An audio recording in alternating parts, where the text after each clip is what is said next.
Olá, ouvintes e leitores, sejam bem-vindos à nossa leitura bíblica comentada.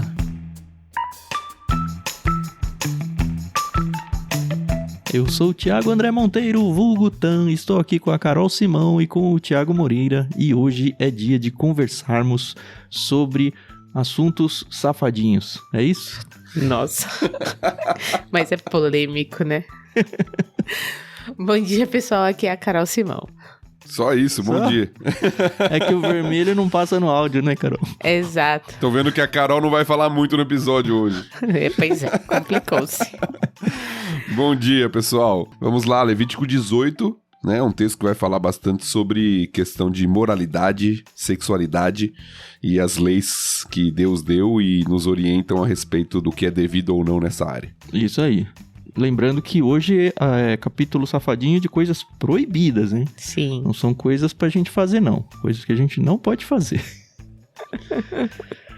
Muito bem, queria agradecer antes da gente começar o nosso bloco único que vai ser lido pelo Thiago Moreira, que agora a tecnologia voltou a funcionar aí, né, Thiago? Agora pode ler de novo. Isso, depois de todo o meu esforço de não fazer nada, ela voltou. Acho que foi uma formiga que entrou e entrou em algum conector ali, aí ela saiu de lá. Enfim, queria agradecer à editora Mundo Cristão pelo empréstimo da NVT, que a gente faz a leitura por aqui, e também agradecer a Maria Lídia pelo empréstimo da trilha sonora, lembrando aos ouvintes, a gente já falou isso uma ou duas vezes, que agora temos na descrição do episódio os links para vocês ouvirem o álbum dela, sem a intromissão das nossas vozes. Recentemente eu tava ouvindo no carro exatamente quando eu fui pegar o Lucas na escola, e aí ele começou a ouvir e falou, eu conheço essa música, tu é do LBC? Falei, aí tocou a outra música, eu também conheço essa música, então, é o álbum que eu tô usando lá, né?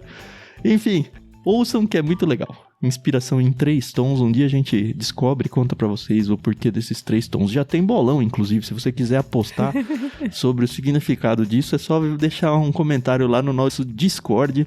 Inclusive fica também o convite para você fazer parte da nossa comunidade lá no Discord. É um espaço gratuito onde a gente faz a transmissão dos episódios do LBC, a gente organiza leituras coletivas e bate papo sobre as coisas do dia a dia. Para fazer parte é só acessar bit.ly/leitura coletiva. Você será muito bem-vindo por lá. Pensei que você ia dar as odds do bolão, né? Já tá pensou? pagando quanto, né? Tá que nem as bets. Você vê que eu manjo tanto de negócio de bet que você falou as odds, eu pensei naqueles negócios de música. Não é odd que chama isso? Ai, gente. Ô, Thiago, você tá sabendo demais esses termos aí. Ué, todo programa de esporte os caras falam isso, agora todo propaganda, todo patrocinador Tudo, né, é de bet. Mas você não torcia pro São Paulo? Ainda torço, como assim torcia? Você fica assistindo futebol ainda? Perseverança, né, cara? Perseverança. Ai.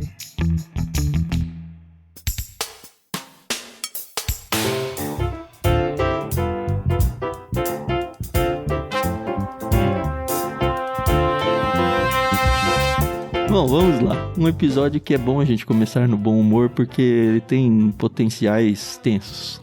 Vamos lá, Thiago, sua vez. Vamos lá, então, Levítico 18.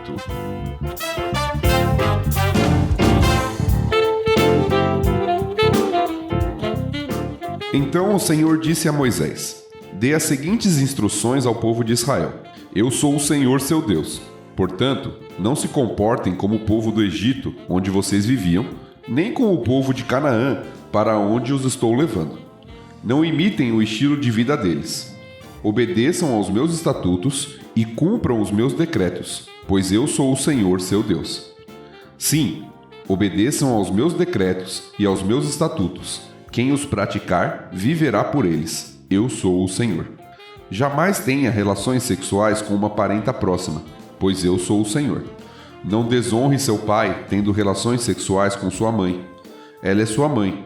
Não tenha relações sexuais com ela. Não tenha relações sexuais com nenhuma das esposas de seu pai, pois isso desonraria seu pai. Não tenha relações sexuais com sua irmã ou meia-irmã, filha de seu pai ou de sua mãe, nascida em sua casa ou em outra casa. Não tenha relações sexuais com sua neta, filha de seu filho ou de sua filha, pois com isso você desonraria a si mesmo. Não tenha relações sexuais com a filha de nenhuma das esposas de seu pai, pois ela é sua irmã. Não tenha relações sexuais com sua tia, irmã de seu pai, pois ela é parenta próxima de seu pai. Não tenha relações sexuais com sua tia, irmã de sua mãe, pois ela é parenta próxima de sua mãe. Não desonre seu tio, irmão de seu pai, tendo relações sexuais com a mulher dele, pois ela é sua tia. Não tenha relações sexuais com sua nora, ela é mulher de seu filho, de modo que você não deve ter relações sexuais com ela. Não tenha relações sexuais com a mulher de seu irmão, pois desonraria seu irmão. Não tenha relações sexuais com uma mulher e a filha dela, e não tome a neta dela, filha do filho ou da filha dela, e tenha relações sexuais com ela, pois são parentas próximas. Isso é perversão. Enquanto sua esposa estiver viva, não se case nem tenha relações sexuais com a irmã dela, pois elas se tornariam rivais. Não tenha relações sexuais com uma mulher durante o período de impureza menstrual dela. Não tenha relações sexuais com a mulher do seu próximo, contaminando-se com ela. Não permita que nenhum de seus filhos seja oferecido como sacrifício a Moloque. Não desonre o nome do seu Deus. Eu sou o Senhor. Não pratique a homossexualidade, tendo relações sexuais com outro homem como se fosse com uma mulher. Isso é detestável. Homem nenhum deve se contaminar tendo relações sexuais com um animal, e mulher nenhuma deve se oferecer para um animal macho para ter relações com ele. Isso é depravação. Não se contaminem de nenhuma dessas formas, pois os povos que expulsarei da presença de vocês se contaminaram com todas essas práticas. Uma vez que a terra toda foi contaminada, castigarei seus habitantes, farei a terra vomitá-los. Obedeçam aos meus decretos e aos meus estatutos. Não cometam nenhum desses atos detestáveis. Isso se aplica tanto aos israelitas de nascimento, como aos estrangeiros que vivem entre vocês. Todos esses atos detestáveis são praticados pelos povos da terra para onde eu os estou levando, e foi assim que a terra ficou contaminada. Por isso, não contaminem a terra, e não lhe deem motivo para vomitá-los, como fará com os povos que agora vivem ali. Quem cometer algum desses pecados detestáveis será eliminado do meio do povo. Portanto, obedeçam às minhas instruções e não se contaminem por adotar alguma dessas práticas detestáveis dos povos que viveram na terra antes de vocês. Eu sou o Senhor, seu Deus.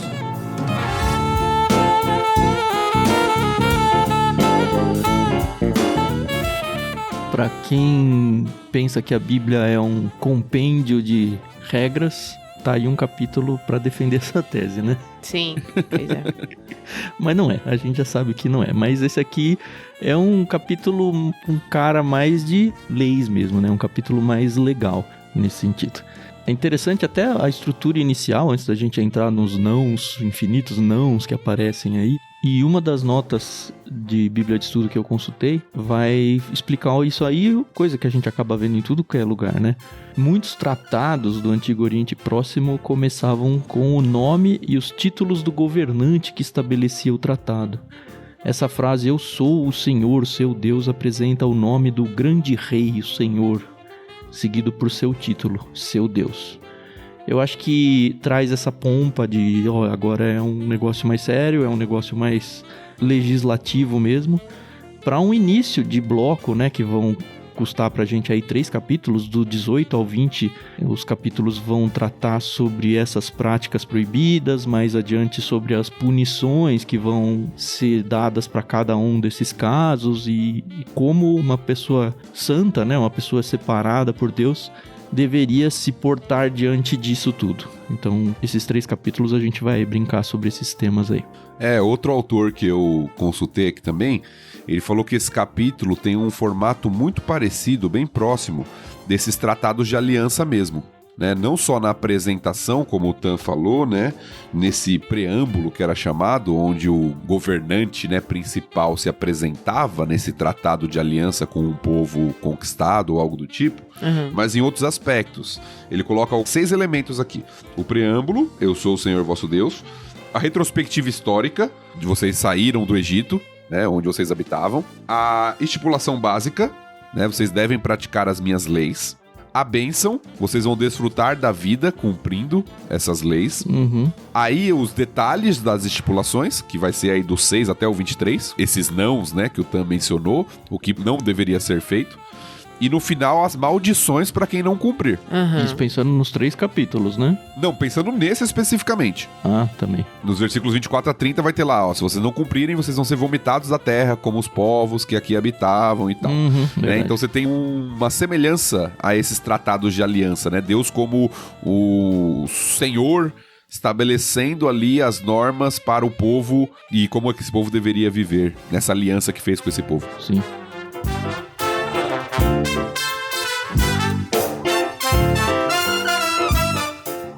Eu acho que vale mencionar que jamais tenha relações sexuais com, isso aí vai aparecer várias vezes. Sim. É uma opção de tradução da NVT. Se a gente for para o significado literal ali da coisa, não descubra a nudez de. Sim.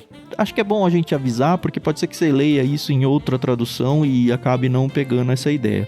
Esse não descubra a nudez de é um eufemismo, né, para um relacionamento sexual. Exato. E é o que está literalmente no texto, Isso. né? Mas de fato é um eufemismo. Uhum.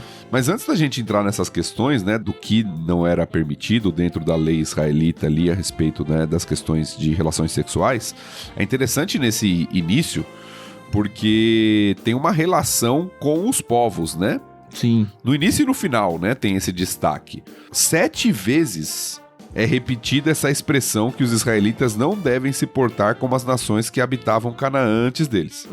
2 vezes no verso 3, depois lá no final, verso 24, verso 26, verso 27, verso 29 e verso 30. Ou seja, em todo o capítulo, 7 vezes tem uma ênfase.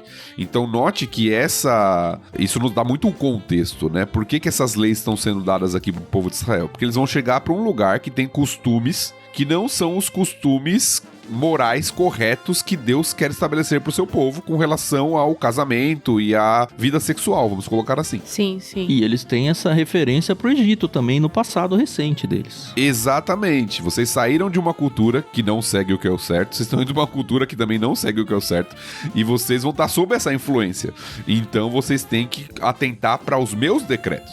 Isso é muito interessante e muito atual, né? Porque nós vivemos em uma cultura de sexualidade totalmente distante do padrão da palavra de Deus. E a gente está imerso nessa cultura, como Israel entrou numa cultura de costumes contrários àquilo que Deus queria que eles fizessem. E o Senhor fala assim, olha, eu sou o Senhor, vocês devem me obedecer, estão aqui os meus decretos, não sigam o padrão para o local onde vocês estão indo. Sim, acho que pra gente é até um pouco mais difícil, porque por mais que eles fossem pra um local onde era costume isso, eles ainda eram uma nação separada desse grupo. Eles conquistariam e, em muitos casos, dizimariam essa nova população. O próprio Deus fala que eu vou vomitar eles da terra como castigo por tudo isso que eles fizeram. A gente vai falar um pouquinho mais sobre isso. Mas mesmo no Egito, eles não eram considerados egípcios. E indo para Canaã, eles não são considerados do povo de Canaã, eles estão próximos. Sim. Nós aqui, no contexto brasileiro, nós somos brasileiros vivendo na nossa sociedade que está corrompida do mesmo jeito aí, mas é a nossa sociedade. Em tese, a gente deveria ter uma cidadania cristã aí, entre aspas, que nos apartaria da sociedade atual do mesmo jeito que o povo de Israel aqui deveria se apartar dessa realidade. Deveria, né?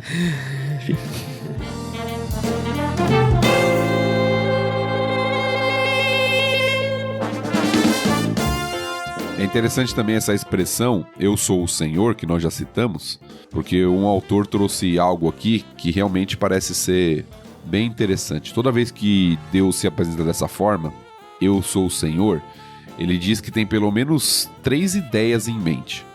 A primeira é relacionada ao passado, né? Geralmente, quando se apresenta assim, eu sou o Senhor, geralmente vem junto que vos tirei da terra do Egito. Sim. É uma retrospectiva da redenção, ou seja, que faz o povo lembrar da ação misericordiosa de Deus.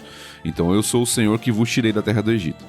Outra coisa que geralmente vem junto, associado com essa expressão eu sou o Senhor, é o presente, no sentido de que por causa disso vocês devem viver de forma santa, porque eu sou santo. Nós já vimos isso lá em Levítico 11, né? Sede santos, porque eu, Senhor, seu Deus, sou santo. Então tem essa associação. E a terceira, que é aquilo que a gente vai ver basicamente nesse capítulo, que é o estar atento àquilo, às regras e regulamentações, normas e princípios que esse Senhor vai dar. Então, geralmente, abre uma série de recomendações, princípios e leis que o Senhor vai dar. Eu sou o Senhor, por isso faça isso ou não faça aquilo. Sim.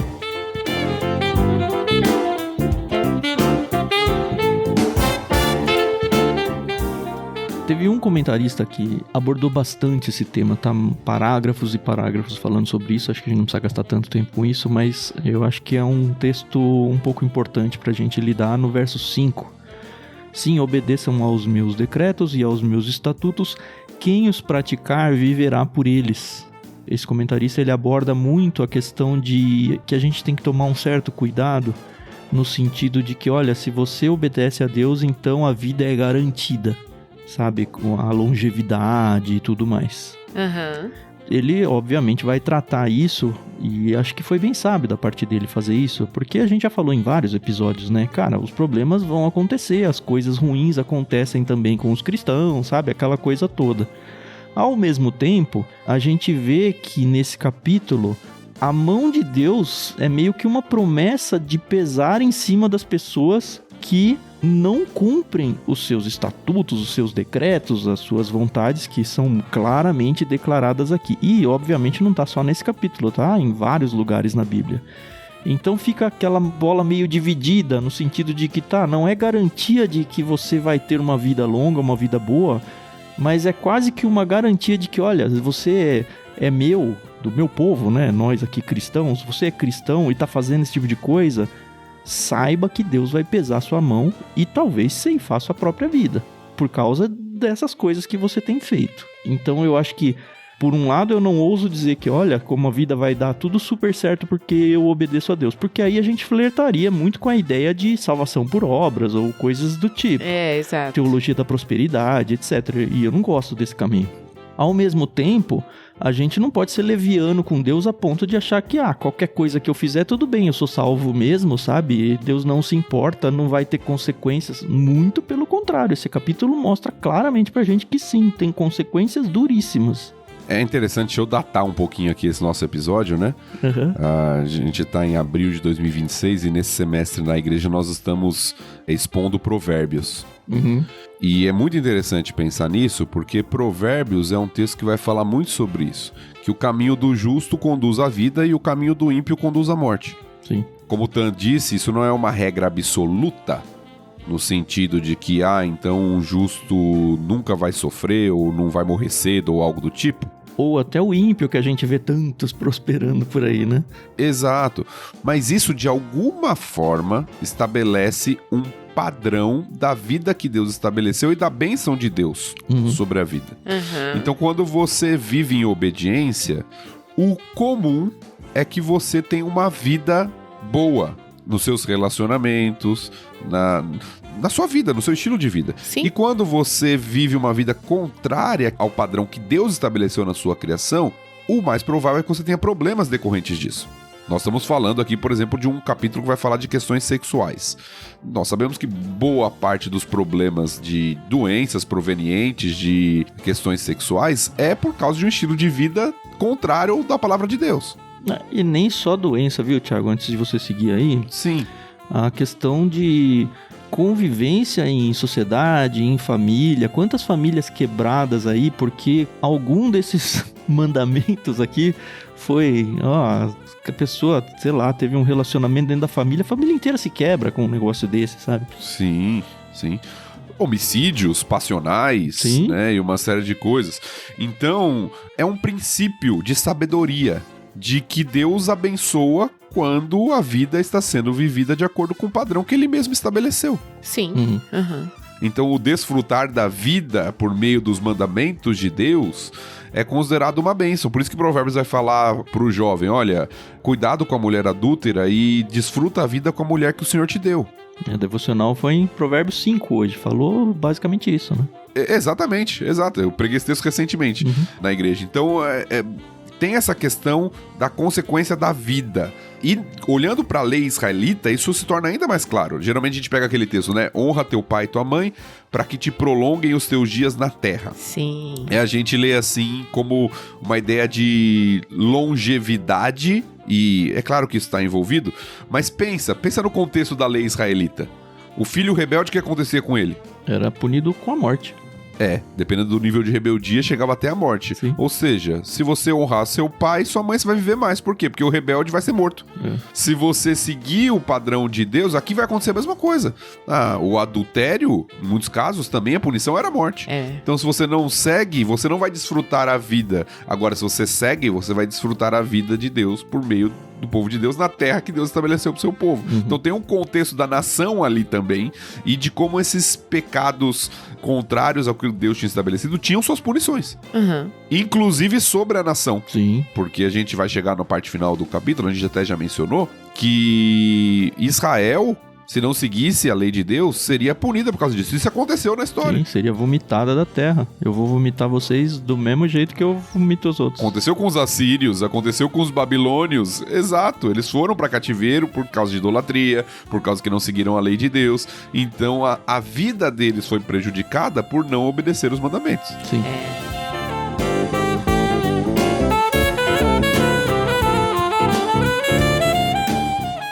Voltando à questão da prática dos povos ao redor, eu li um comentarista que eu achei bem interessante porque ele trouxe alguns dados históricos sobre isso.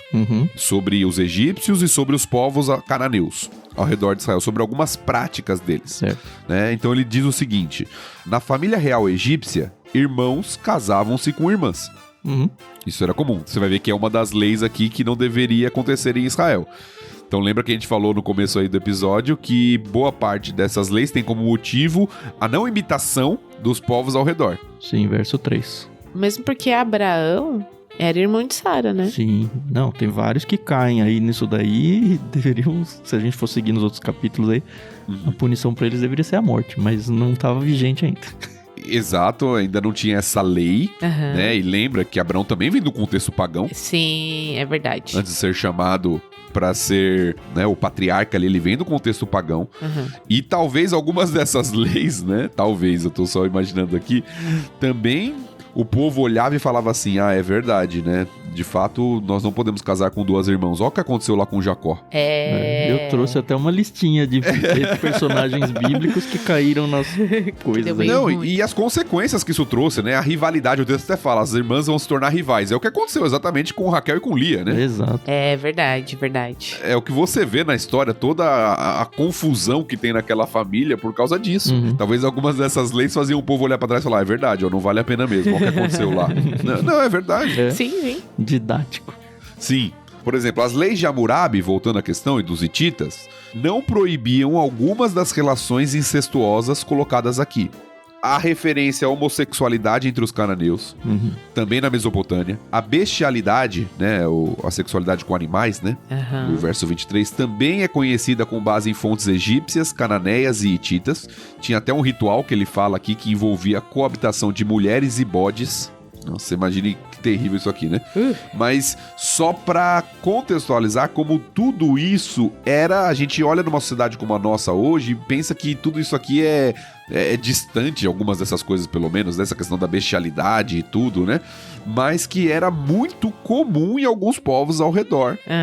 E principalmente em questões até cultuais, né? De adoração a deuses que tinham formatos de animais. Você vê isso muito no Egito, né? Sim, sim. Aqueles deuses com formato de animal.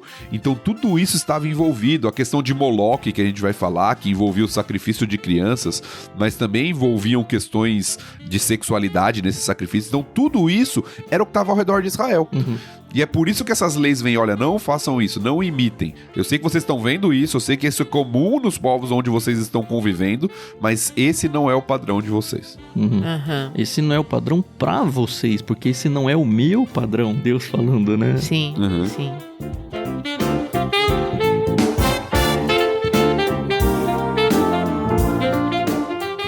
Bom, a gente tem um subbloco aqui que termina no verso 18, que vai falar sobre as relações, como um dos comentaristas mencionou aqui, as relações proibidas. E ele vai chamar esse segundo subbloco, a partir do 19, como uniões abomináveis. E eu acho que vale pelo menos a gente dar uma contextualizada até esse 18. E não sei se vale a pena a gente entrar um a um, mas basicamente a gente percebe o seguinte padrão aqui. Olha, relações com pessoas consanguíneas, elas tendem a ser proibidas.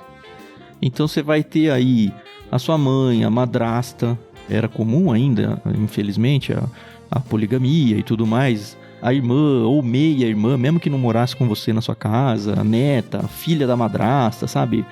E aí tia, tio, e aí quando entra nessa parte de tia e tio, aí começa a fugir um pouco dessa consanguinidade. E eu sei que algumas pessoas pensam, eles estão aqui talvez evitando problemas com doenças congênitas, e a gente sabe que é também, mas o texto apresenta pra gente também uma certa preocupação na relação de parentescos por afinidade, vamos dizer assim.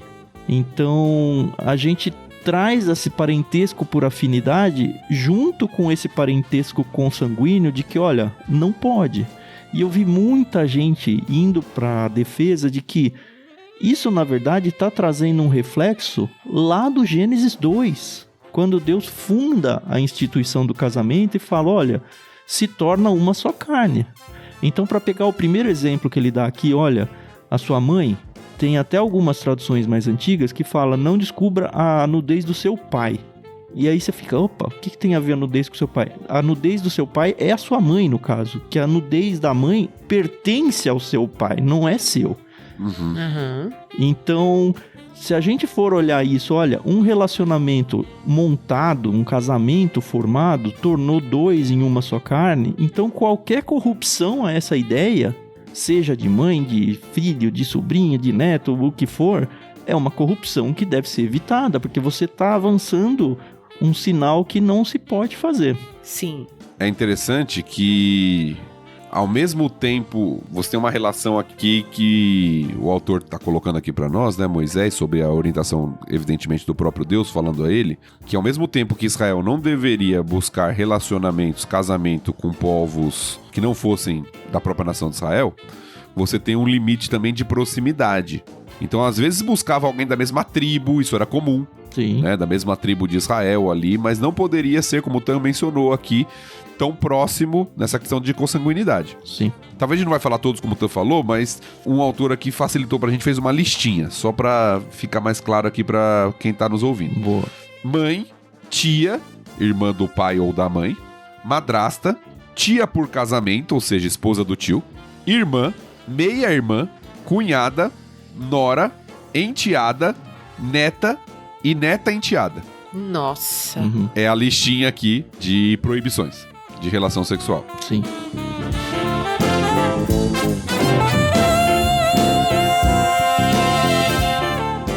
Tem duas coisas. Uma primeira é um complemento que eu quero fazer à minha fala anterior, essa questão de, olha, uma só carne. Se a gente for no verso 6, que na NVT tá, jamais tenha relações sexuais com uma parenta próxima. Esse parenta próxima significa no hebraico literalmente carne da sua carne. O que faz uma ponte muito mais legal com o Gênesis, que diz que, olha, se tornaram uma só carne. Sim. E a segunda fala que eu quero trazer é que talvez você esteja meio curioso com a ideia de que, olha, só tá falando de mulheres aqui. É sempre a mãe, é sempre a tia, é sempre a irmã, é sempre a filha e os homens.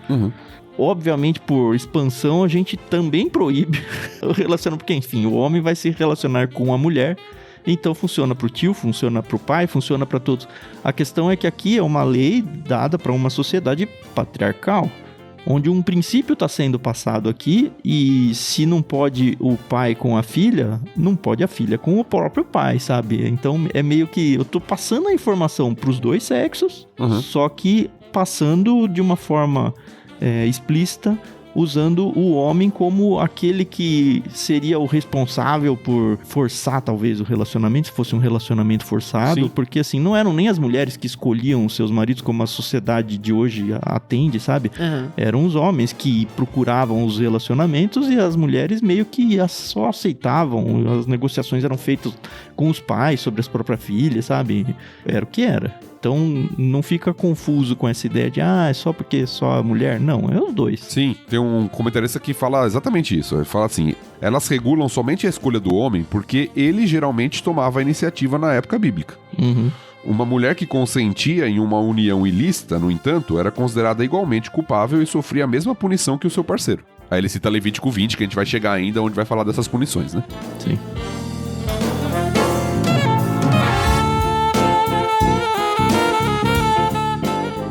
Confunde vocês o 16, não tenha relações sexuais com a mulher do seu irmão, pois desonraria o seu irmão. Quando em Deuteronômio 25 a gente é apresentado a lei do levirato. Então, mas aí é depois da morte, né? Exato, aí que eu ia falar. A lei do levirato, talvez você esteja confuso aí, né? Eu acho que vale a gente ler lá. Eu tô em Deuteronômio 25, tá? Do 5 ao 10.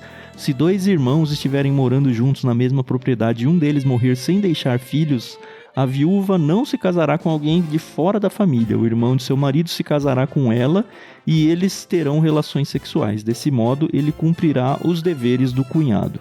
O primeiro filho que ela tiver com ele será considerado filho do irmão falecido para que seu nome não seja esquecido em Israel. E aí segue dizendo, se o cara não quiser casar, enfim, um dia a gente chega lá.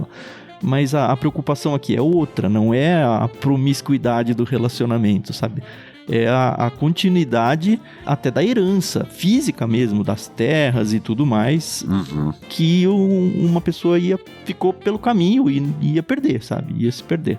E a questão da bênção da maternidade, né? Sim. De dar descendência, da maternidade e da paternidade, né? Dar descendência ao irmão falecido. Sim. Né? De fato, é uma exceção aqui essa lei do levirato. Agora, eu não sei se vocês viram isso, tem alguns comentaristas, intérpretes, que acham que essas leis são até mais severas. Em que sentido? Tem um comentarista que eu achei que fala o seguinte: essas regras que nós estamos lendo aqui nesse capítulo não tratam do casamento durante a vida.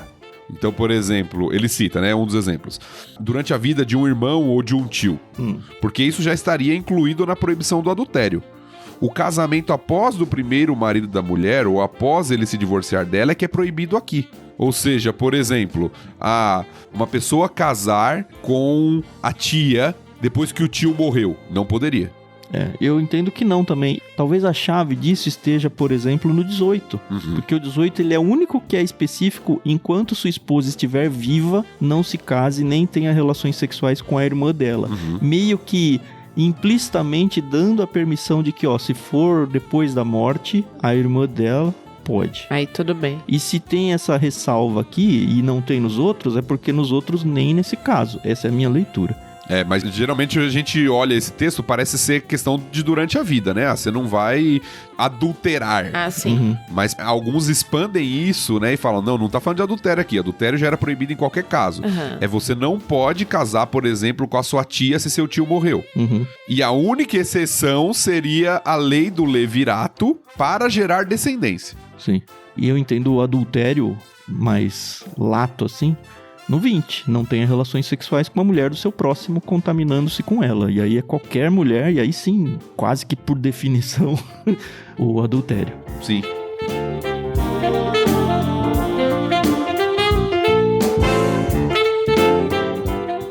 Bom, eu prometi pra vocês uns exemplos bíblicos, né? Eu trouxe 2 de rivalidade entre irmãs, que é o que o texto vai falar, isso vai gerar rivalidade. O Thiago já falou né? A Lia e a Raquel. Sim. Que inclusive usa essa mesma palavra, né? Que elas eram rivais. E tem um outro também que é a Ana e a Penina. A Ana é a mãe do Samuel, né? Isso, esposa de Eucana. Que a Penina ficava tirando sarro. Que é mais interessante entre aspas, né? Porque o primeiro é antes da lei, só que esse segundo já é depois. Pois é. De que você já vê que já tem uma desconsideração da lei aqui. O primeiro a lei não tinha sido dada ainda. Sim. Mas agora, nesse caso, já tinha a lei, né? Sim. E os exemplos que eu trouxe aqui de relacionamento com a esposa do pai. Um foi o Rúben com a Bila, que era a concubina do Jacó. Sim. Também anterior a isso. Isso tá lá em Gênesis 35. Aí, posterior a essa lei, o Absalão com as mulheres de Davi. Eu até entendo que ali foi uma afronta ao próprio pai, sabe? Para demonstrar o seu poder. A gente também vai chegar lá. Isso tá em 2 Samuel 16, mas não deixa de ser um caso. E o terceiro, no Novo Testamento, que é aquele caso lá em 1 Coríntios 5 do homem que se casou com a madrasta. Sim. E Paulo escreve para a igreja e fala: como vocês podem deixar isso acontecer? O que pra gente é argumento de que, olha, não é uma lei pro Antigo Testamento que caiu agora pro Novo, não. É interessante no caso de Rúben que você citou, Tan, porque mesmo não tendo a lei ainda, Rúben é amaldiçoado por Jacó por causa disso. Tem uma série de consequências. Inclusive, ele era o primogênito e perde o seu direito ali de bênção de primogênito justamente por causa de ter tido relações com a mulher do seu pai. Né? Sim, mas é que esse capítulo, ele explicita a lei. Sim. Mas já é uma lei escrita nos corações do homem desde o Gênesis. Sim, né? Do padrão de casamento, sim. Então, assim, agora tá formalizado só. Mas sempre foi errado. Essa que é a questão. Não passou a ser errado a partir daqui. Sempre foi. Sim. E isso reforça, né, essa ideia, né, de que existia um senso de moralidade de que aquilo era errado, porque Rubem é amaldiçoado por isso, mesmo não tendo lei. Sim. E ele sabe disso, né? Ele não... Sim. Enfim, não foi sem querer. A gente vê que vocês deram esses exemplos, né, desses homens e mulheres que passaram por isso, mas a gente tem muitos outros, né? Próprio Judá e Tamar, não é? Ele era sogro dela. Exato. E aí teve toda aquela situação. Então, enfim, a Bíblia, ela tá recheada de exemplos negativos pra nos ensinar o que a gente não deve fazer, né? Uhum. E Judá e Tamar é uma loucura, né? Porque a situação é que o filho mais velho dele casou com essa mulher e não teve filhos. Aí casou um segundo, morreu também, Nossa, sem dar filhos. é verdade. Aí o terceiro, Judá não quis dar. Que é essa viúva negra aí, Talvez né? com medo dele morrer também, algum tipo de maldição, alguma coisa do tipo. Aí a mulher se disfarça, né, de prostituta. Sim. E tem relações com Judá. Então é um rolo aqui que envolve quase tudo que a gente tá lendo. É, pois é. Ai, ai. E tudo isso tá na genealogia de Jesus, hein? Sim, Vamos lembrar. sim.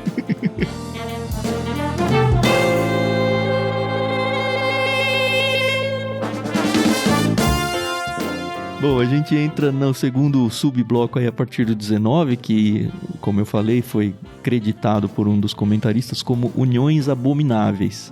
É interessante que a primeira delas que aparece é a mulher durante o período menstrual dela. E aí você fala, nossa, caiu do céu isso aqui. Mas não, a gente já viu em outros capítulos que isso causava impureza. Sim. Impureza pro homem, se fosse tipo um início e fosse meio que sem querer. Nossa, eu tive um relacionamento, ela tá no início aqui e eu nem percebi. Aí ele se tornava impuro. E a gente viu que, vai ver também de novo, que isso aí podia trazer a morte pro cara. Se ele tivesse um relacionamento com ela durante o período menstrual. Uhum. Esse, assim, é um dos que a gente fala, caramba, too much, né? Mas tá aí. Pois é. Mas aí começa uma listinha que é tensa aqui, né? O 20 que eu já falei, a própria definição de adultério, ó, você não pode ter relação sexual com a mulher do seu próximo. Assim, com uma mulher que é de alguém, é isso que tá falando. Uhum. E você vai se contaminar. E aí entra o 21, que parece meio fora de contexto, se a gente não se aprofundar sobre isso, que é não permita que nenhum de seus filhos seja oferecido como sacrifício a Moloque. E aí você falou, tava falando só de relacionamentos sexuais, de repente tem Moloque, mas como o Thiago falou bem agora há pouco, dentro desse culto ao deus Moloque, também tinha algum tipo de expressão sexual envolvido, mas era muito mais do que isso, no caso aqui, era algo abominável, né? Eu trouxe até uma citação aqui sobre o contexto histórico do Moloque, ele era um deus dos Amonitas, né? Sim. Para quem as pessoas queimavam seus filhos em sacrifício. Inclusive tem 2 episódios bíblicos que é bem citado sobre a adoração a Moloque. Uma tá lá em 2 Reis 23:10 e o outro em Jeremias 32:35, mostrando que parece que esse alerta de Deus aqui não foi tão bem ouvido pelos israelitas aqui. Mas vamos ao contexto histórico que eu li aqui, olha. De acordo com a tradição, havia uma abertura na parte de trás do ídolo, pensa lá no bonecão que era o ídolo, tá? Uhum. Onde se acendia fogo. Em seguida, cada pai trazia seu primogênito e com suas próprias mãos o colocava nos braços estendidos e ferventes de Moloque. Conforme essa tradição, os pais não podiam demonstrar emoções enquanto ouviam batidas de tambores para abafar os gritos da criança que morria nos braços de Moloque. Isso aqui é uma citação do Francis Schaeffer num livro A Igreja do Final do Século XX, da editora Ultimato. E aí eu pensei, caramba, me lembrei muito do livro lá do John Foxe, que fala sobre o martírio de cristãos e tal. Sim, sim. Mas que tenso que deve ter sido ver isso acontecendo. E essa ideia de sacrifício de pessoas, né, não de animais, e de crianças, né, de filhos, de primogênitos que eram considerados os primeiros, né, os principais ali, ela é mais comum do que a gente imagina no mundo antigo. Sim, infelizmente. Talvez por isso, quando Deus pediu para Abraão ofertar Isaac como holocausto, ele não estranhou. Pode ser, né? Não era um negócio absurdo para ele, dado a cultura que ele vivia. Era algo comum. Nunca foi em Israel, evidentemente, né? Nunca foi o padrão de Deus, né? E Deus nunca fez isso, né? Exatamente. Ele deu no máximo esse ameaço aí e preservou a vida do Isaac, que fique muito claro. Mas ele nunca fez ou pediu coisas assim até o fim. A única pessoa dada como sacrifício foi Jesus, né? Para nossa salvação. Jesus Cristo, né? Amém.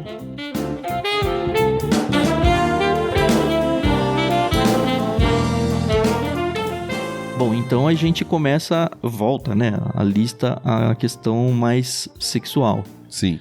No 22, não pratique a homossexualidade, tendo relações sexuais com outro homem, como se fosse com uma mulher. E aí tem as últimas palavras desse verso, isso é detestável. Eu tenho a impressão de que a NVT tentou ser um pouco mais eufemística nesse termo aqui, não sei porquê. Mas se a gente for, por exemplo, para a NVI, vai falar que isso é repugnante. Se a gente for para a revista atualizada, vai falar que isso é abominação.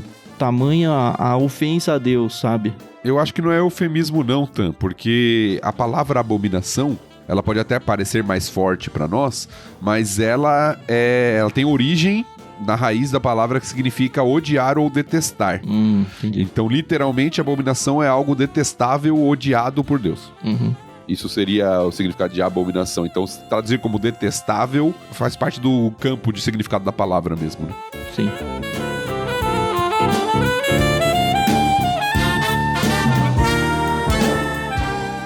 E aí vem a bestialidade, né, no 23, que não deve se deitar com um animal. É interessante que aqui ele também menciona o caso da mulher. Sim. Que a mulher também não se deve oferecer para um animal.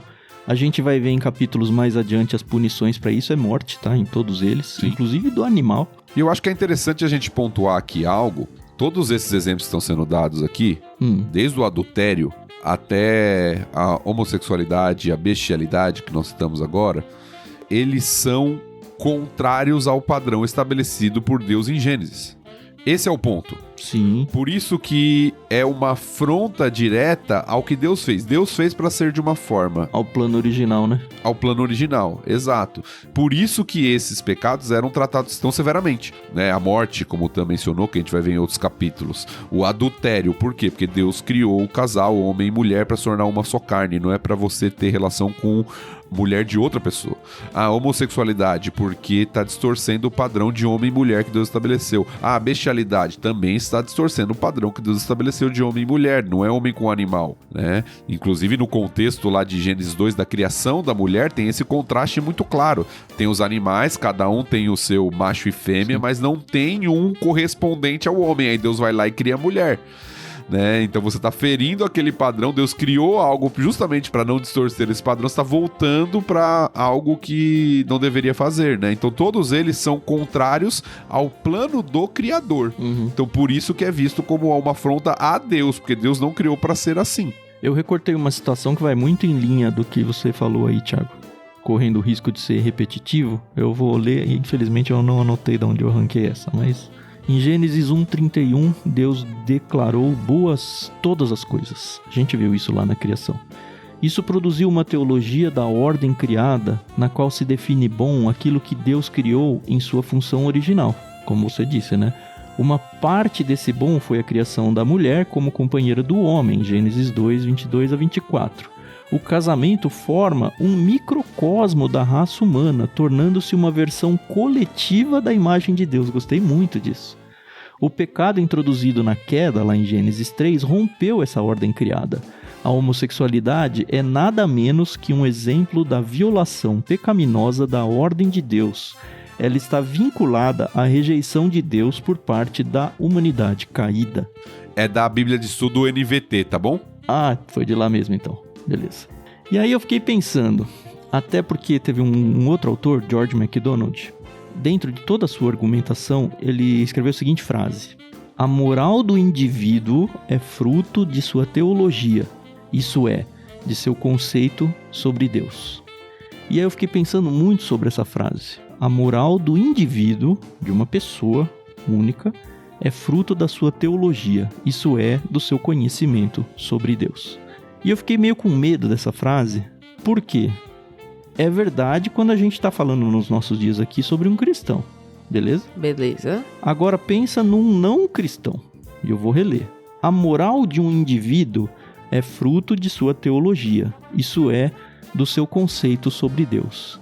Então o que o autor está fazendo aqui é colocando em xeque a moral de uma pessoa pelo simples fato de que talvez ela nem tenha uma teologia, porque ela não acredita em Deus. Então ele agride, o autor aqui, agride a moral de um indivíduo porque você não tem Deus como Deus, e aí, consequentemente, nada disso que a gente está lendo no capítulo 18 te atinge no sentido de você se sentir obrigado a cumprir essa lei. Aí eu falei, cara, que perigo essa frase. Ao mesmo tempo, eu me lembrei de Romanos, e eu trouxe Romanos capítulo 1, eu vou ler a partir do verso 25. Aliás, vou voltar um pouco mais, vou do 18. Assim, Deus mostra do céu sua ira contra todos que são pecadores e perversos, que por sua maldade impedem que a verdade seja conhecida. Sabem a verdade a respeito de Deus, pois ele a tornou evidente. Por meio de tudo que ele fez desde a criação do mundo, podem perceber claramente seus atributos invisíveis, seu poder eterno e sua natureza divina. Portanto, não tem desculpa alguma. Sim, eles conheciam algo sobre Deus, mas não o adoraram, nem lhe agradeceram. Em vez disso, começaram a inventar ideias tolas, e com isso sua mente ficou obscurecida e confusa. Dizendo-se sábios, tornaram-se tolos. E aqui, claramente, ele está falando de quem não aceita Deus. Trocaram a grandeza do Deus imortal por imagens de seres humanos mortais, bem como de aves, animais e répteis. Por isso, Deus os entregou aos desejos pecaminosos de seu coração. Como resultado, praticaram entre si coisas desprezíveis e degradantes com o próprio corpo. Trocaram a verdade sobre Deus pela mentira. Desse modo, adoraram e serviram coisas que Deus criou em lugar do Criador, que é digno de louvor eterno. Amém. Por isso, Deus os entregou a desejos vergonhosos. Até as mulheres trocaram sua forma natural de ter relações sexuais por práticas não naturais.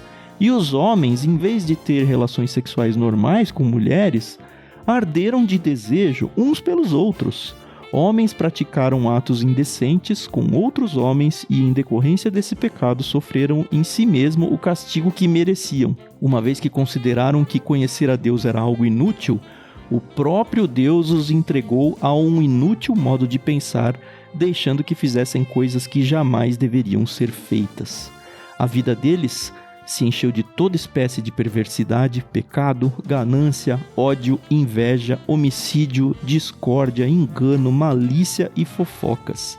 Espalham calúnias, odeiam a Deus, são insolentes, orgulhosos e arrogantes, inventam novas maneiras de pecar e desobedecem a seus pais. Não têm entendimento, quebram suas promessas, não mostram afeição nem misericórdia, sabem que, de acordo com a justiça de Deus, quem pratica essas coisas merece morrer, mas ainda assim continuam a praticá-las e, o que é pior, incentivam outros a também fazê-lo.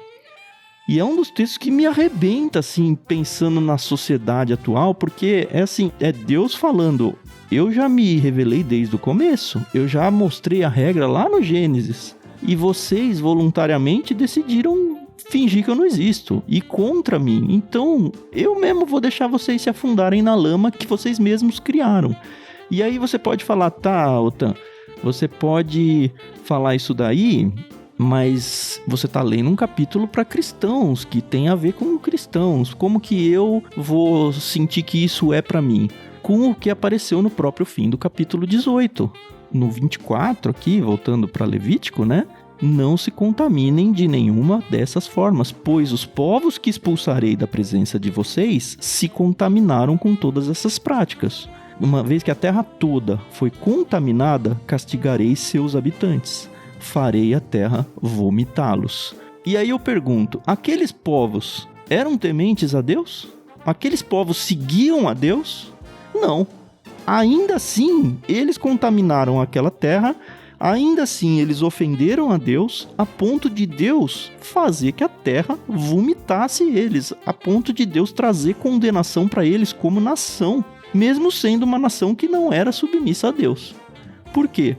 Porque tudo é de Deus. desde a criação. Tudo é dele. E mesmo que você não acredite em Deus, que você não seja um seguidor de Deus, você ofende a Deus a ponto de Deus trazer uma condenação para você.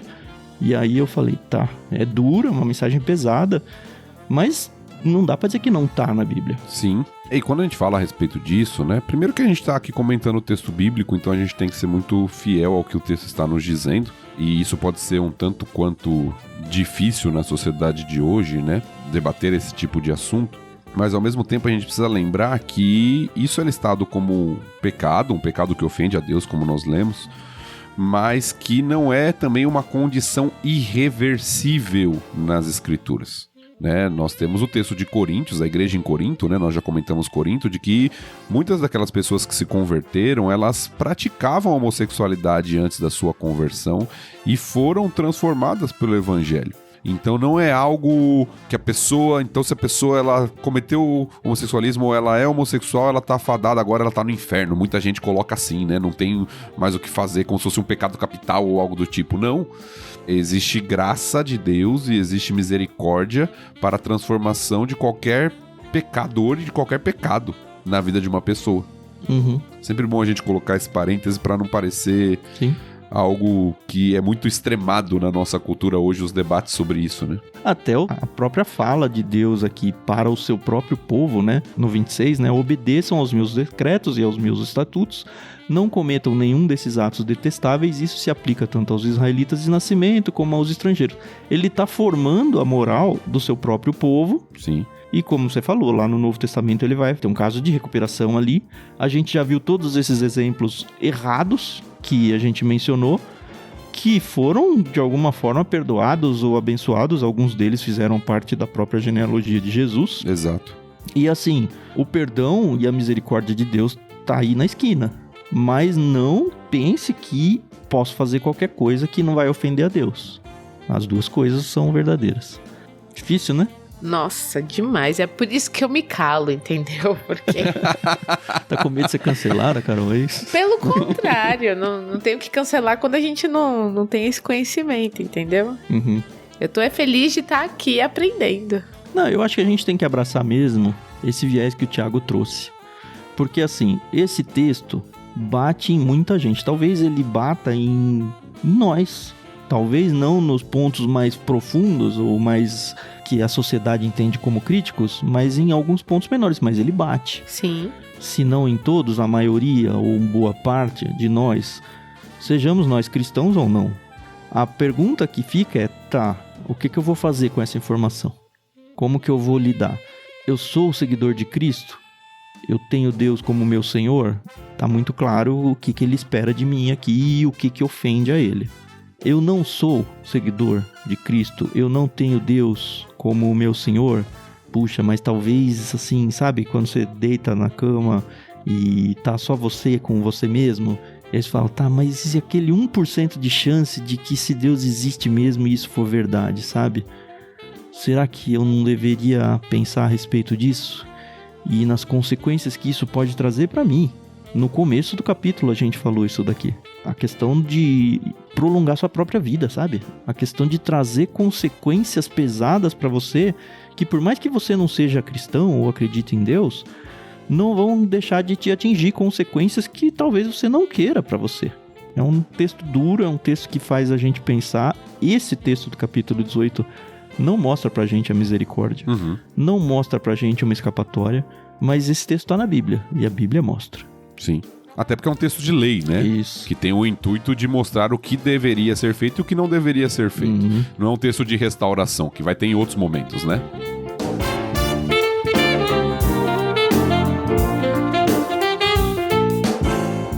No finalzinho aí Deus dá um ameaço pro seu povo, né? Não contaminem a terra e não lhe deem motivo para vomitá-los. Eu já vomitei o outro povo. E não é porque vocês são meu povo que eu não faço a mesma coisa com vocês. E a gente vai ver, como o Thiago falou, né? Que ele vai fazer. Sim. E é aquela questão, né, que nós já citamos lá no começo do episódio, mas é bom relembrar, de que a vida e a vida do povo na terra que Deus deu depende da obediência a lei, a aliança que o Deus fez com o povo. Sim. Então, quando o povo se torna rebelde, idólatra, a consequência chega. Sim. Ela pode demorar um tempo, como demorou anos aqui para Israel sair dessa terra, mas ela chegou por causa da idolatria, da desobediência, da imoralidade do povo de Israel. Sim. E demorou anos por misericórdia. Sim. Do mesmo jeito que demorou anos por misericórdia dos cananeus. A gente tem textos, eu não peguei esse daqui, mas tenho de memória, de que, olha, eu ainda não enchi o meu copo de paciência, né? Vou usar o que a gente usa hoje em dia. Eles ainda não atingiram o nível máximo para a condenação deles. Então vocês, povo de Deus, ainda não vão para lá tomar aquela terra. Mas vai chegar um dia em que eles vão. Sim. Vão chegar, vão transbordar o meu copo. E chegou? Será que um dia vai chegar o dia de transbordar o copo da nossa nação?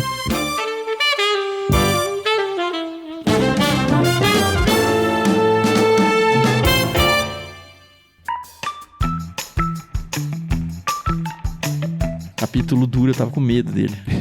Pedi, inclusive, pro pessoal aqui que nos segue orar pela nossa gravação e tudo. Eu espero ter feito jus a ele. Claramente, a gente tá só lidando com a Bíblia aqui, tá? E tentando tirar lições de Deus para as nossas vidas. Desde o Gênesis 1:1, a gente é muito honesto com o texto bíblico.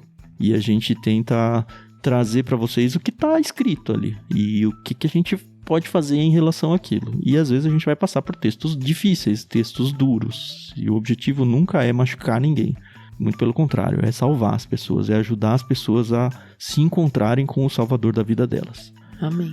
Beleza? Semana que vem a gente entra no capítulo 19, o tema vai ser a santidade na conduta pessoal. É meio sequência do que a gente está falando aqui hoje, né? Sim.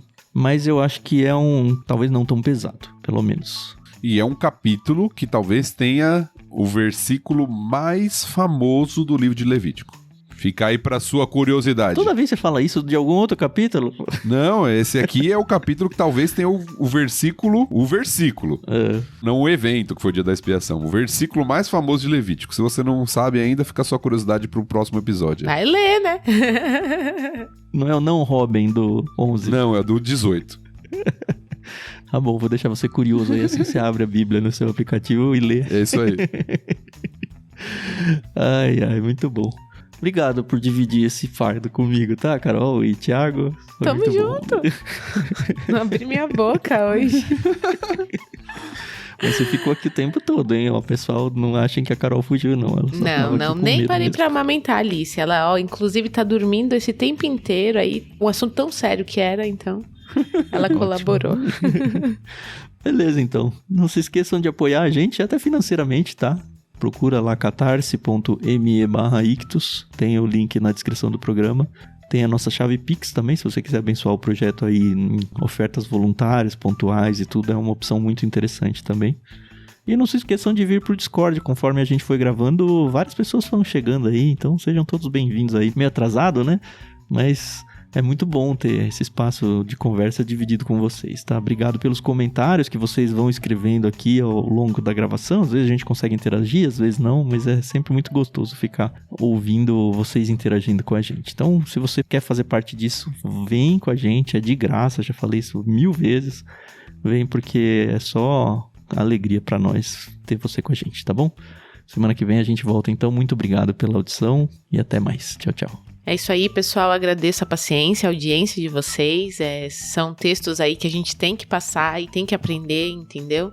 Então, assim como vocês hoje ouviram, eu também ouvi, porque eu acho que é isso. Se você não tem nada a acrescentar, fica quieto, entendeu? Era o meu caso. Então, a gente se ouve no próximo episódio. Espero que no próximo eu consiga adicionar aí um pouquinho mais de informação, tá bom? Até mais. Valeu, pessoal. Muito bom poder estudar a Bíblia junto com vocês. Tem textos mais desafiadores mesmo, que confrontam nossa cultura, nossa época. E esse é a beleza da palavra de Deus. Textos que nos animam, nos consolam, nos encorajam. Textos que nos exortam, nos corrigem. Isso faz parte da nossa caminhada na semelhança do nosso Senhor Jesus Cristo. Deus te abençoe e até semana que vem.